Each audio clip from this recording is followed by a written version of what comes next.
భూమి కోసం, భుక్తి కోసం, విముక్తి కోసం పోరాటం చేసినటువంటి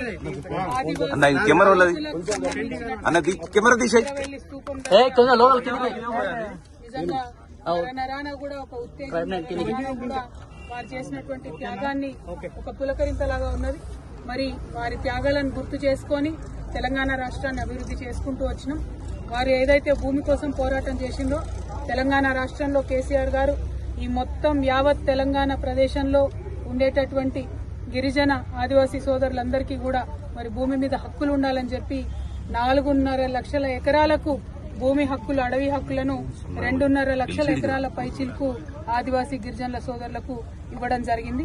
గత 10 ఏళ్లలో బీఆర్ఎస్ హయాంలో, కేసీఆర్ గారి హయాంలో మరి భుక్తి కోసం, భూమి కోసం పోరాటం చేసినటువంటి వీరులందరినీ కూడా గౌరవించుకోవడం జరిగింది.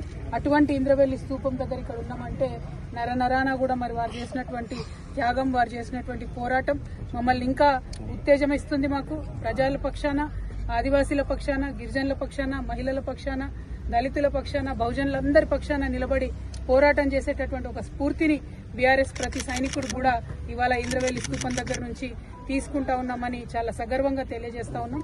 వారు చేసినటువంటి త్యాగాలు మరవలేని, వారి పోరాటాలు మరవలేనటువంటి మరి అటువంటి ఉత్తేజంతో ఉన్నటువంటి ఈ తెలంగాణలో మరి ఇప్పుడు నడుస్తున్నటువంటి ప్రభుత్వ హయాంలో రైతులకు అన్యాయం జరుగుతోంది, మహిళలకు అన్యాయం జరుగుతోంది. ఎవరన్నా గొంతెత్తి రైతుల పక్షాన, మహిళల పక్షాన, బహుజనుల పక్షాన మాట్లాడితే వెంటనే వారి మీద కేసులు పెట్టి ఇబ్బంది పెడుతున్నటువంటి పరిస్థితిని కూడా మనం గమనిస్తా ఉన్నాం.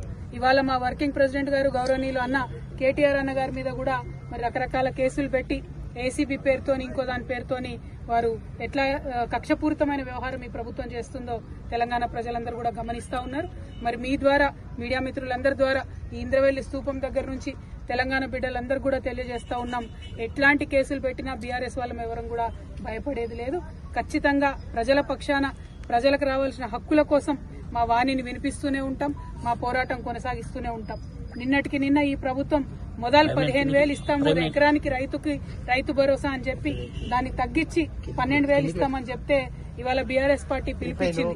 రాష్ట్ర వ్యాప్తంగా మేము రైతుల పక్షాన ధర్నా చేస్తామని చెప్పి మరి బీఆర్ఎస్ పిలుపుతోని భయపడ్డటువంటి ప్రభుత్వం మరి ఇటువంటి కక్షపూరితమైనటువంటి కేసులతో వేధించేటటువంటి కార్యక్రమం పెట్టుకున్నది.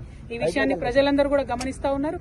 ప్రజా కోర్టులో ఈ కాంగ్రెస్ ప్రభుత్వానికి శిక్ష తప్పదని కూడా ఇంద్రవెల్లి స్థూపం దగ్గర నుంచి మేము చాలా సగర్వంగా తెలియజేస్తా ఉన్నాం.